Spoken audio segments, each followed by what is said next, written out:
Bangladesh medical association of north আমেরিকার ৪০তম বার্ষিক convention অনুষ্ঠিত হয়েছে। গত ২৪ থেকে ২৭ জুলাই ফ্লোরিডার অরল্যান্ডোতে এই আয়োজনে প্রায় ৬০০ চিকিৎসক ও তাদের পরিবার অংশগ্রহণ করেন। কনভেনশনের সভাপতি হিসেবে দায়িত্ব গ্রহণ করেন ডাক্তার আয়েশা শিকদার এবং সাধারণ সম্পাদক হিসেবে ডাক্তার আহমদ মোর্শেদ।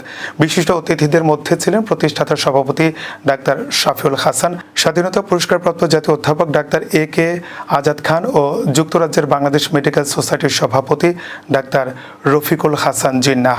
কনভেনশনে বৈজ্ঞানিক আলোচনা, রেসিডেন্সি প্রোগ্রাম, নারী চিকিৎসক ফোরাম, সাহিত্য সাংস্কৃতিক অনুষ্ঠান সহ নানা একাডেমিক ও বিনোদনমূলক কার্যক্রম অনুষ্ঠিত হয়। গালা ডিনারে সঙ্গীত পরিবেশন করেন তপন চৌধুরী ও দিনাতা জাহান মুন্নি।